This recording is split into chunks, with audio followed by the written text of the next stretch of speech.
Hey, it's Ryan from Upfit Supply, and in this video we're going to be installing a Vantech J series rack on our 2016 Ford Transit Connect, so let's get into it.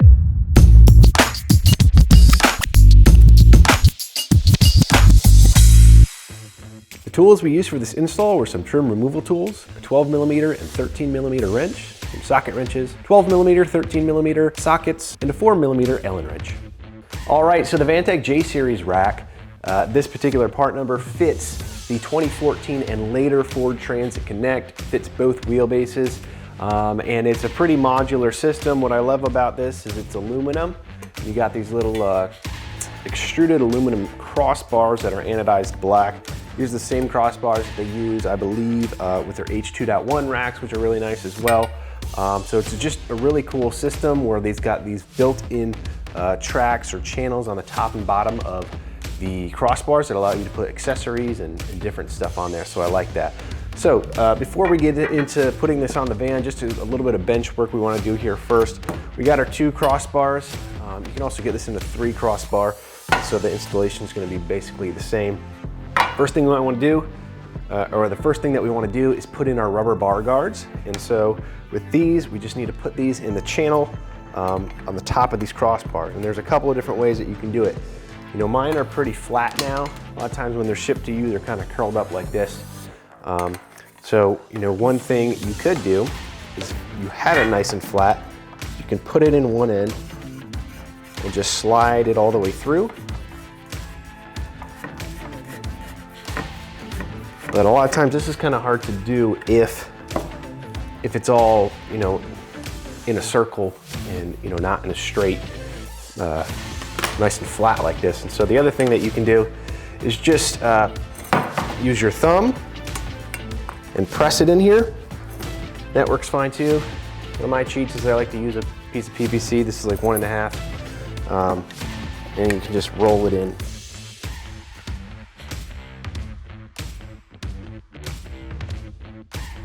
And of course, once it's in all the way, you can slide it around, slide it backwards, you know, get it centered here on the rack. The next thing that we're going to move on to is actually getting our hook and loop strap all set. So just designate one of these as your rear crossbars. And at this point, it doesn't really matter which way that you put this on, because you can always just rotate the rack once you're on the vehicle. But usually, you know, this thing ships to you like this, and you can read the logo and all of that up top here. Usually you want this facing towards the rear of the vehicle. But again, since you can rotate this around pretty easily, it doesn't really matter that much. You just want to remember that when we put this on the van, that we have this facing backwards and that this is our rear crossbar. So the next thing that we're going to do is actually prepare our mounting feet, one on each side. Hardware bag here that has our slider bolts. And we're just going to get these loosely put on here. You can see this is how essentially it works. This slides in the channel on the bottom of the crossbar, goes through these 2 holes, and you have a washer and a lockdown on the back. So for right now, we're just going to loosely attach some hardware so it doesn't fall off while we're installing. And then, you know, you can pretty easily just slide this into the bottom channel right there. And you can see there's a lot of play in here right now. I'm just using the 13mm here. I think the directions or the instructions call for an SAE size, but the 12 and 13 seem to work really well for this kit. So we're going to repeat this for all 4 of our mounts.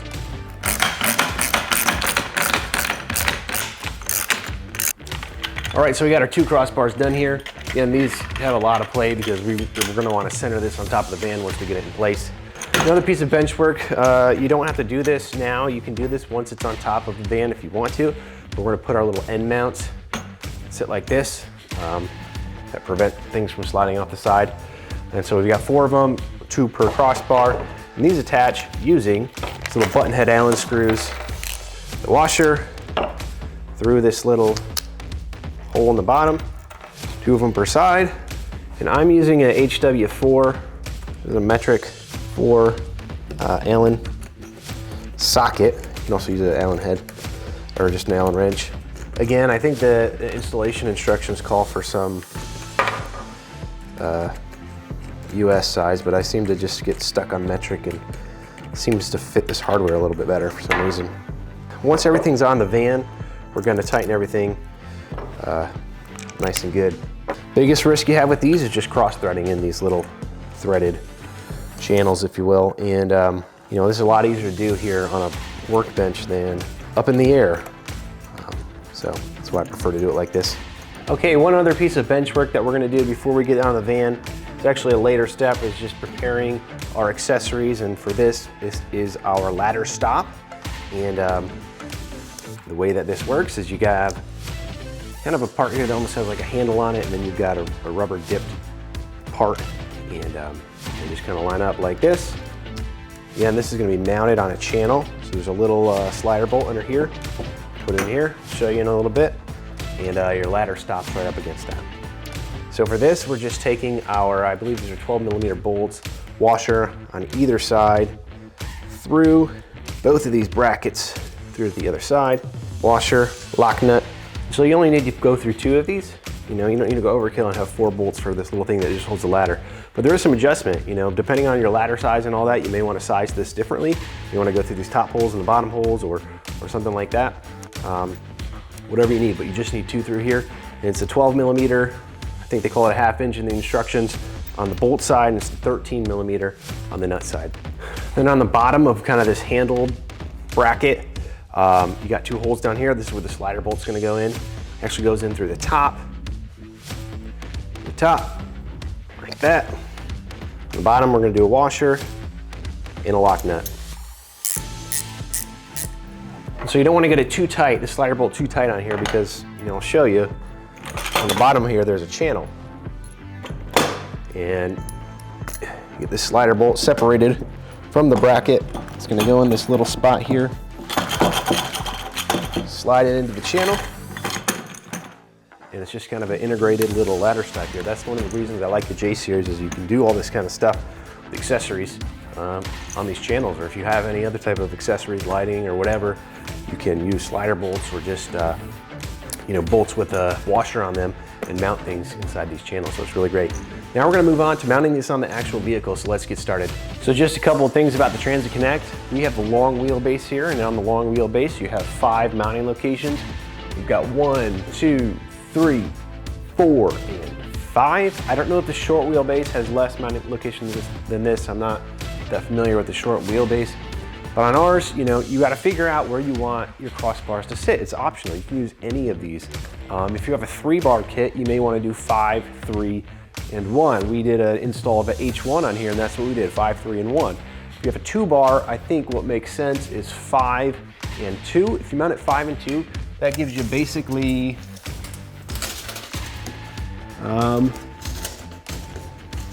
59 inches, or about 5 feet. So that'll work good for your just a step ladder as well as an extension ladder. But if you have a 3-bar kit, maybe 5, 3, and 1 will work best, because you get about 3 feet between 5 and 3, and about 7 feet between 1 and 5. So that'll work well for extension ladders and step ladders as well. A thing to note is the further back you mount things on the roof, the less likely you're gonna have wind noise and resistance and things like that. So that's why we would go with like 5 and 2 rather than 1 or 4 or something like that. But again, it's up to you how you want to mount this. Now, like I said, we had previously installed an H1 ladder rack on 5, 3, and 1. So we already have these mounting locations cleared and ready to go. And here's just a little clip of what that process looks like. You're going to use some trim removal tools, you know, on top to get under these plastic little clips and try and push them out. You can even go inside the van. If you have access to the ceiling area, you can push them out from the bottom. That might even work better. So you're just going to clear those out, get those ready for mounting. Now, for demonstration purposes, we're actually going to mount this on 5 and 3. I wouldn't recommend doing that. This is only going to give you about 3 feet between your 2 crossbars, but because I don't want to take out 2 and 4, because we're not going to actually leave this ladder rack on when we're done. We're going to put our H1 back on here at 5, 3, and 1. So I'd actually recommend, if you have the 2-bar kit, go with 5 and 2, but just for demonstration purposes, we're going to do 5 and 3. Exactly the same. Location 2 is like just forward a little bit. It's essentially accessed in the same way. So just keep that in mind while we're showing you this install. So I'm gonna start with the rear crossbar here. Remember, we have our hook and loop strap already in place, and I've got the logo facing backwards. So we want this to mount like this with the logo facing towards the back of the van. So to attach this to the roof, we're gonna take one of our bolts. It's gonna go through the top of our foot there, and it's gonna go through one of these spacers. It's gonna go through that, then into the roof, and then on the inside, you're gonna do another washer, a lock washer, and a nut. It's all 12mm or 1/2 inch sockets to attach that. So we're gonna mount that right now. The thing to remember about these little wedges is you want them sloping inwards towards the middle of the van.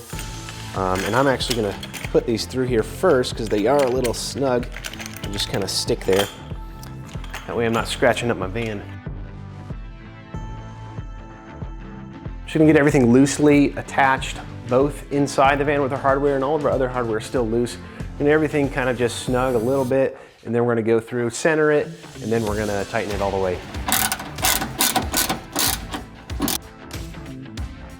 Now again, I put this in location number 3. I probably wouldn't do this in real life, but I just go up about 2 feet. This next one here, just give me adequate spacing for my ladders and all of that, but just for demonstration purposes, putting it here on 3.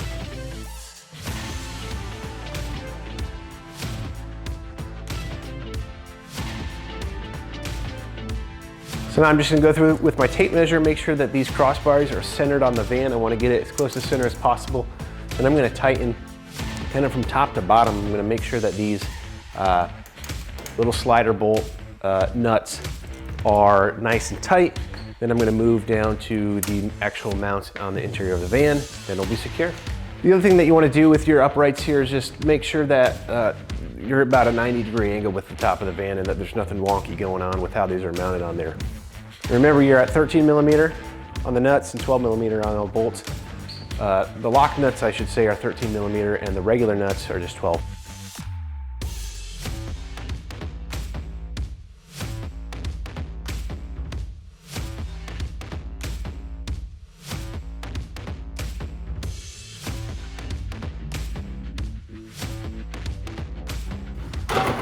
Now, just for positioning purposes, I have a ladder up here so I can see where I want to put my ladder stop. Usually you want to have the ladder all the way up against one of these uprights to keep it from shifting around, and then you can push the ladder up to where it would sit up against and find a good location for it. And take it down. And that just about does it for the installation of the J-Series rack on our Ford Transit Connect. If you're looking for this ladder rack or any other equipment to upfit your van so that it's work ready, be sure to check us out, upfitsupply.com. Again, my name is Ryan. Have a good one.